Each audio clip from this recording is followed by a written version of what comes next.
मेरे प्रिय मित्रों, आइए वैलेंटाइन डे प्रेमोत्सव के उपलक्ष्य में एक रचना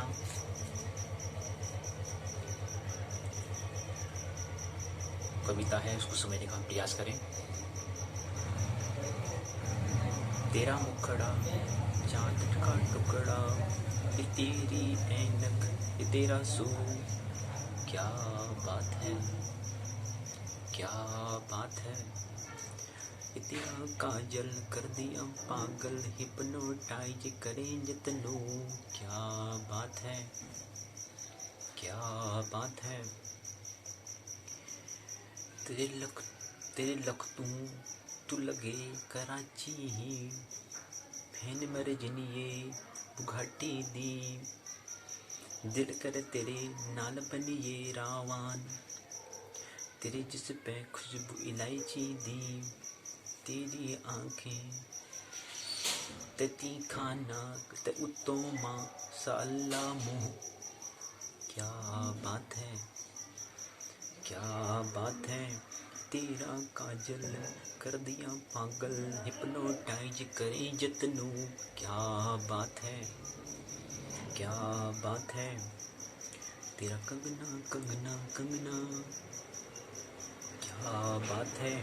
तेरा मुखड़ा चाँद सा टुकड़ा, तेरी ऐनक तेरा सो, क्या बात है, क्या बात है। लखनी पाइया पाइया बड़ी होट मारी जाइए, तेनू तक के मैनू आधे गंदे ठुट मारी जाइए। लखनी पाइया बड़ी होट मारी जाइए, तेनू तक के मैनू आधे गंदे ठुट मारी जाइए। कल ने गुलाबी बिच तू ही नखरो, कर दे नी मुन दे होई नखरो, जेदा तन्नू कलई लेवे एक बार नी, 3-4 महीने तन ना सोई नखरो।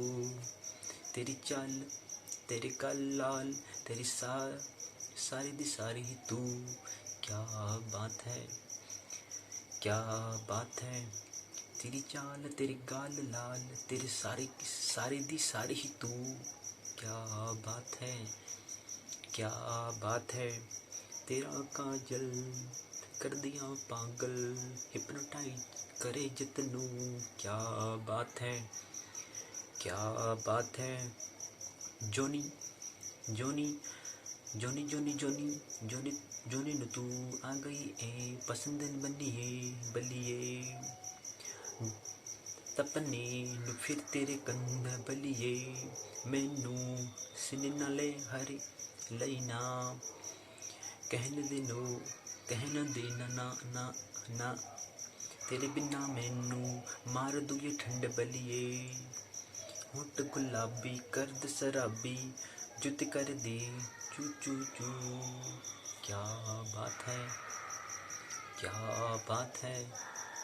तेरा मुखड़ा चांद सा टुकड़ा, ये तेरी ऐनक तेरा सू, क्या बात है, क्या बात है। तेरा काजल कर दिया पागल, हिप्नोटाइज करे जतनों, क्या बात है, क्या बात है। एक पंजाबी गाना है, मित्र के द्वारा ये रचित है। प्रेमोत्सव वैलेंटाइन डे पर हमने ये प्रस्तुत करने का प्रयास। तो यहाँ पर एक ये मित्र जो हैं हिंदी गाने के माध्यम से स्त्री के सौंदर्य की विशेषता से प्रभु का आभार, प्रभु का गुणगान इस गीत के माध्यम से उन्होंने किया। कहा कि तुम्हारा चेहरा चांद सा टुकड़ा है और तुम्हारे इसमें आंखों में चश्मा आपने जो लगा रखा है, जो आपके जूते हैं, उसके बारे में क्या कहें हम। प्रभु का आभारी भी हम करेंगे।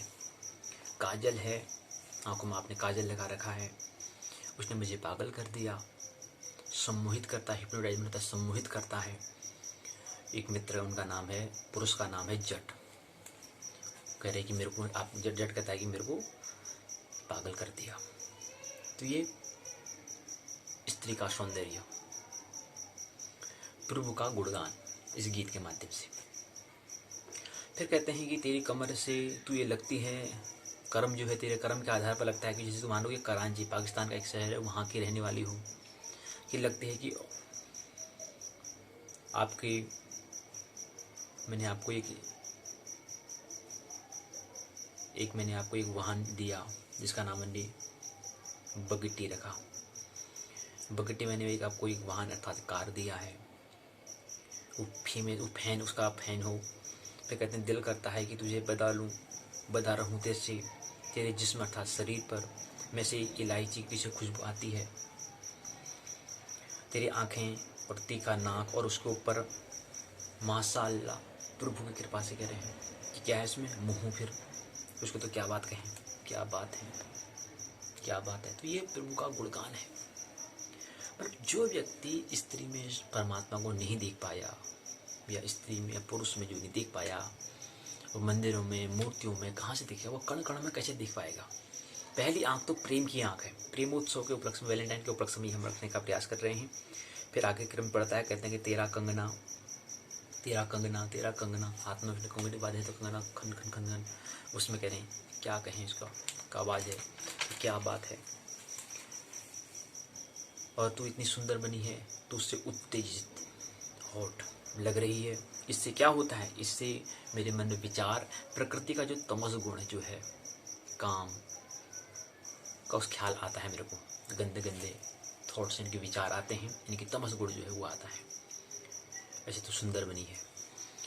फिर कहते हैं अगले क्रम में, गुलाबी गालें हैं आपके, गालों में एक तिल जैसा है उसका, और लड़के देखकर हाय हाय करते हैं, आपको करते ही हैं, क्योंकि हमने कहा स्त्री क्या है, दिखाने में रस लेती है, देखने में नहीं।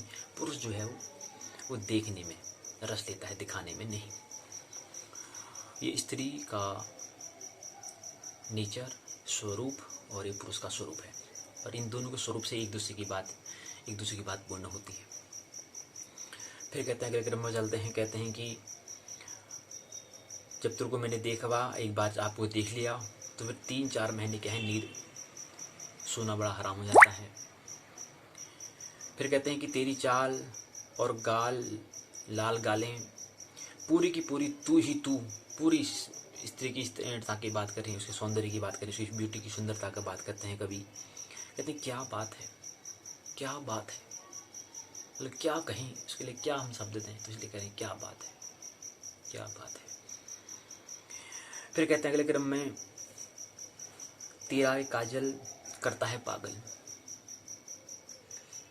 अब स्त्री के सौंदर्य में कहते हैं कि हम कहते हैं अलंकार कहते हैं, तो उस अलंकार में काजल भी आता है, तो उसको शोभा को बढ़ाता है। आभूषण भी आते हैं, वो भी शोभा को बढ़ाते हैं। इस प्रकार से एक आभूषण में काजल भी आता है। तेरा काजल करता है पागल, सम्मोहित करता है, हिप्नोटाइज करता है। एक मित्र जट्टा नाम है उनका, मेरे पुरुष को मतलब क्या करता है, पागल करता है। क्या बात है, क्या बात है। फिर एक जानी है, वो लेखक है, कहते हैं कि तू जानी को तू पसंद आ गई है, इनके एक पुरुष का नाम है। उसको तेरी दीवार कूदने को फिर मन कर रहा है। मुझे सीने में लगाने दे, मना मत करना, इनकी स्पर्श करने दे, मेरे को गले लगाने दे, गले मिलने दे, नाना मत कहना। तेरे बिना मुझे एक ठंड मेरे को मार देगी। होंठ जो है गुलाबी, जो ओंठ हैं गुलाबी करते शराबी, जो होंठ हैं आपके गुलाबी जो हैं, ये हमें शराबी करते, मतलब एक दीवाना करते हैं। ज्योति भी जो है आपने पहनी है, ये भी क्या करती है, चो आवाज़ करती है, ध्वनि करती है, नाद करती है। स्त्री का ज्योति क्या है, स्त्री का पैर का जो कवच जो है वही क्या करती है, चूचू करती है। तो ये इसने क्या कर दिया, मेरे को दीवाना कर दिया। तो ये कवि जो है पंजाबी के, इसका मूल जो है मुझे कहा एक कविता है, ये क्या है, पोयम है सब। अब इसी को समझने के लिए हमें कहा कि प्रेमोत्सव जो है, इस पर हमें समझना है। स्त्री में सौंदर्य, पुरुष में सौंदर्य हमें किससे मिलता है, प्रेम की आंख से मिलता है। जिसके बाद प्रेम की आंख को वही सौंदर्य को स्त्री में या पुरुष में देख पाता है, और जो स्त्री पुरुष में सौंदर्य देख दिया फिर उसकी प्रेम की आँख जिसको उपलब्ध हो चुकी है, वे धीरे धीरे पूरे अस्तित्व में सौंदर्य को, परमात्मा का गुणगान ही गाएगा। फिर वो गुणगान चाहे भजन कीर्तन वही होगा, झूमना नाचना गाना उत्सव, जिसे आपके प्रेमोत्सव आज हम बनाते हैं। ऐसे ही यहाँ पर एक बात समझनी, ये गीत तो हमने इसलिए रखा, एक माध्यम था।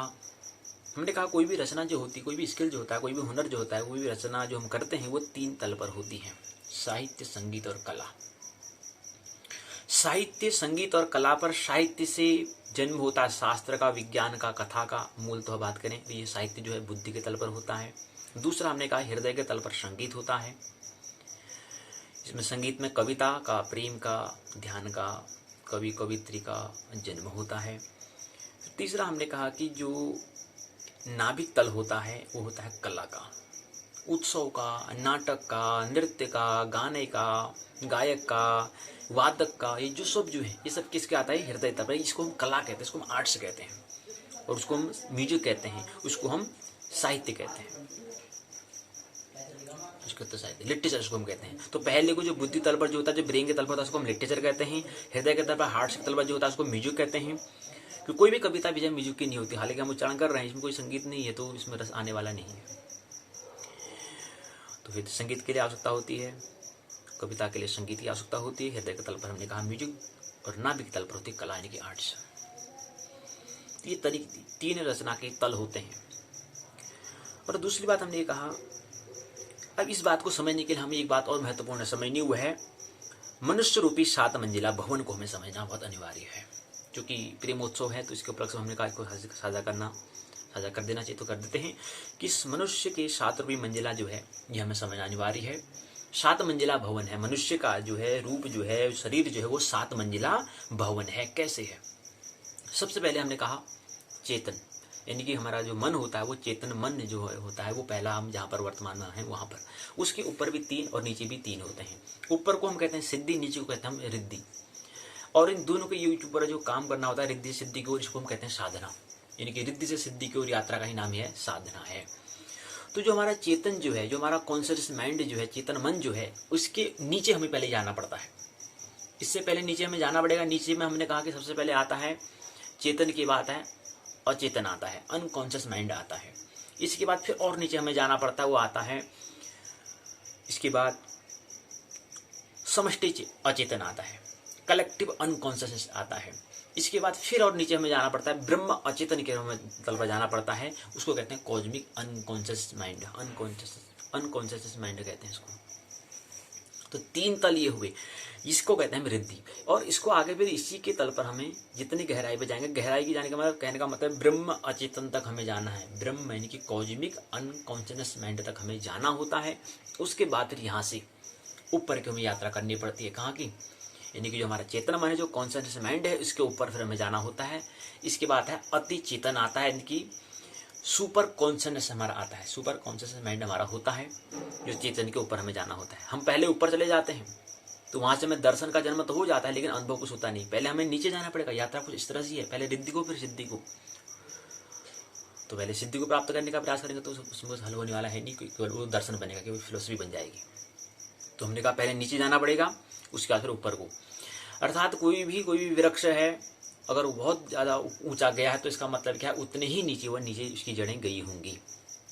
कोई भी वृक्ष को अगर जितना ऊपर उससे बड़ा होगा तो उतनी ही नीचे उसकी जड़ें उतनी गहराई में गई होंगी। इसी तरह कुछ हमें भी करना होता है कि हमारे यात्रा भी जो होती है रिद्धि सिद्धि साधना में 2 तरह की 2 मुखी में यात्रा करने होती है। पहले हमें नीचे जाना होता है चेतन से अनकॉन्शियस, पहले हम चेतन में हमें जागना होता है। चेतन की बात फिर रात्रि को निद्रा में जब है तब भी हमें जागना होता है, यानी कि जब निद्रा में है तब भी हमें जागना है।